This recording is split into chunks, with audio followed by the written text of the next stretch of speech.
trip, like people, babies crying, like we're gonna go off a cliff, like the train stops.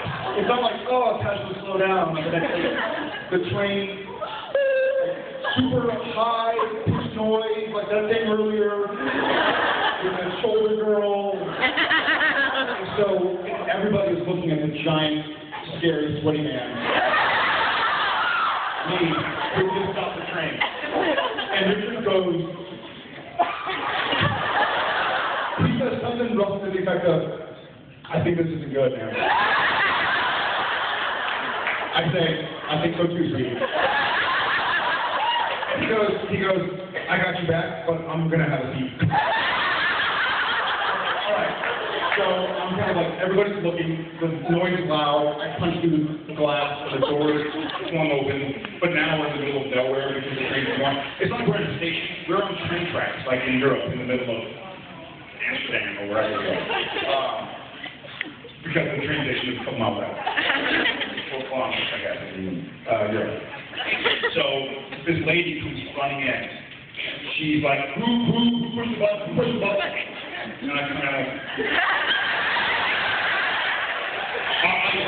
and she runs up and very sincerely goes, what's wrong? What's going on? Like, I think she thinks, like, someone's got a gun. I'm having a heart attack. My wife is giving birth. I'm giving birth. She's not thinking some D-bag. And I say, my wife's bag is back in the back.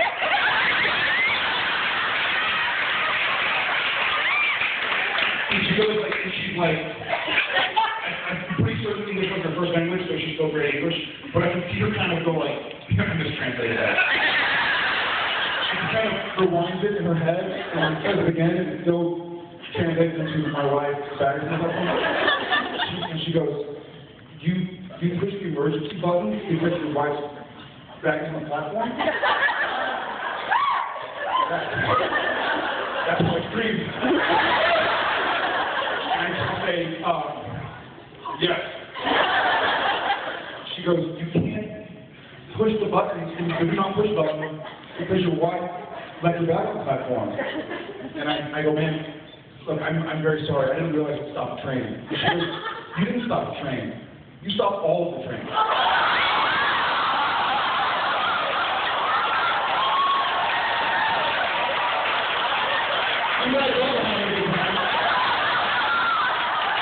Because when one train stops, the rest have to stop so they don't smush into each other. And I was like, I didn't know that either. And she kind of like, she goes, you didn't stop the train, you stopped all of the trains. And kind of like walks away because now some other guy is there. He looks at me and goes, this is going to be very expensive. And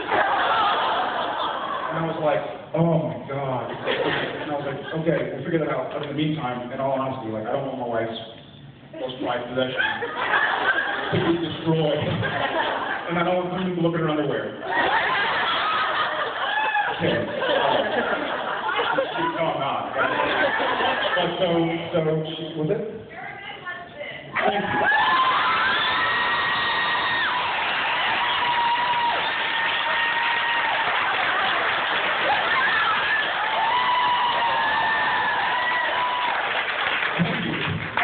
And I was like, okay, in the meantime, my wife's bag honestly is on the platform. What can we do about it? So luckily she was a trained person. Trained person. She was able to call and say, hi, if there's a gray bag, then don't destroy it. We have something here who owns it. It hasn't been destroyed. And it wasn't. Someone found it, and we got it. But the guy goes, this is going to be very expensive. And I was like, okay. And I was like, how much does it cost to stop the entire European train? And the guy walks up to me and goes, it's going to be about 150. He didn't say anything. He didn't say like drachmas or 150,000 billion. And I kind of go, whoa. All right. And I go and I sit down next to Jen and I go, baby, hey, this is 150,000 euros. I'm just going to run. I love you. Have my phone. I'll be in Europe. But I was like, babe, it's not a plane where you give me your passport. It's a train. I bought a ticket. They don't know who I am. If they do, I can say I'm the guy from Seventh Heaven or something.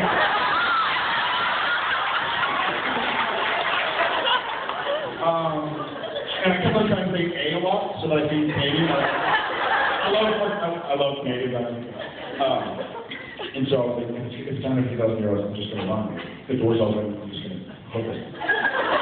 She was like, yeah, you are. So I get back up, and the guy brings out his little thing. He's like, all right, €150. So that's it? I get nothing, but it was like, okay, here we go. Can I wash that?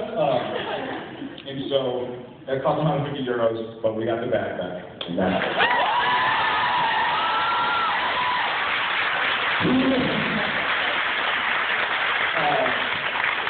Two great additions to the story. One was Jensen said that after going to the conductor and there's someone there and going back and squishing the button, the lady's saying, what's wrong? He's like, the response should have been, there's no one fighting the train!